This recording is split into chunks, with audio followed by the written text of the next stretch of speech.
Rahul Gandhi की Bharat Jodo Nyay Yatra की Ngasi Nini Chanba Numit की Oina Awang Sekmai की Koujengleima Sports Association की football ground की Khongshanba Houkhre Yatra asina India pumba pushillibra nattraga India के apunbagi shaktam thugairiba haiba asidi meeyam henna khanglamgani haina CLP leader Okram Ibobi na phongdokkhre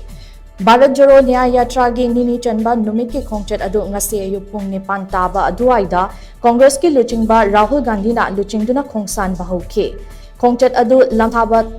थौरम अदुदा Manipur Pradesh Congress Committee MPCC की President के मेगाचंद्रा CLP की leader Okram Ibobi Congress की MLA Singh MPCC की मकोक thongba थौमी Singh अमदे AICC की मकोक thongba थौमी कयाना सरुग्याखे खोंगचट अदुदा अतोपा state Singh Lakpa Congress की लुचिंगबा Singh AICC की लुचिंगबा सिंह अमदे मणिपुर की कांग्रेस की लुचिंगबा गायखांगम विक्टर कई सिंह अमदे हानगी वाबगाई की MLA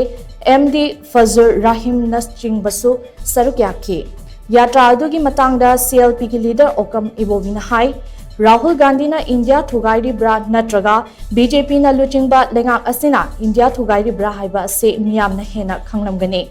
वाफम असिगी अचुम अरान असिदी लेबक मियामना लेपकदबने ngasi Rahul Gandhi na luchingduna chatliba yatra asi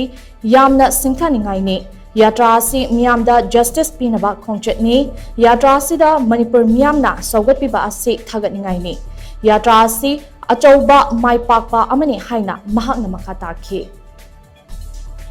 प्रजा सिंह अदम खंगनी राहुल जी तो कोई पार्टी दी राहुल जी ना मणिपुर तोरो तौरीब्रा पालिबा सरकार सिने तोरो तौरीब्रा हाइबुदी मणिपुर प्रजा सिंह अदम लेफ्ट प्रजा सिंह अदम खंगनी ऐसे में हम खंगे उन्हें जस्टिस असुबा तौबियो हाइबा में हम की मध्यम की सोयंगाम याउद्र माई पाकबा हाइबा राहुल गांधी पामीबा खानमसी खुदिमगना फंगनबा जस्टिस तौबिनबा एनी अथॉरिटी गवर्नमेंट खंगे अमा खंगे चुम्बा से हिरम खुदिमुक्तनी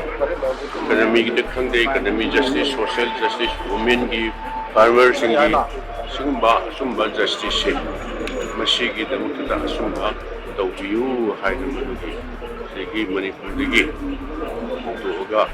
बॉम्बे फोंपा चटकदर कंगलाम मंत्र से आइडिया चौबा माई पापने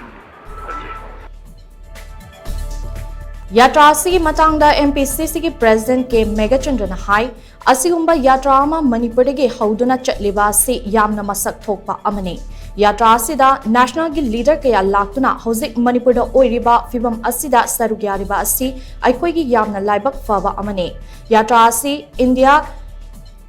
थुगाइना बनते कनाना इंडिया थुगाइरी हाइबा असिदी मियामना हेना खंगनरबा वाफमनि हाइना महाकना मखा ताखे अइखोइ पुलुमुना खंगी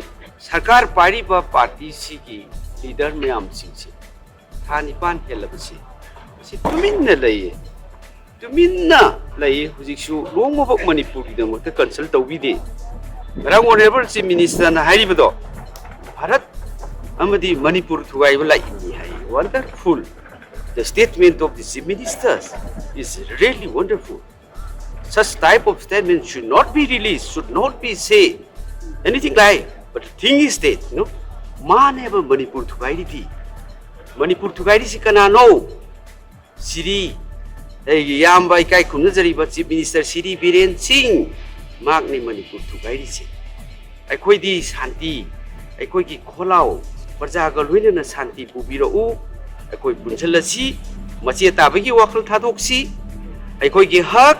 aikhoi ki right myam singse aikhoi sarkar na pibiu ipung khudimba ki hingbagi asa laitre Manipur da bu hingbagi asa lairi bro Manipur ki lakwa sigi peace rally Peace Yatra.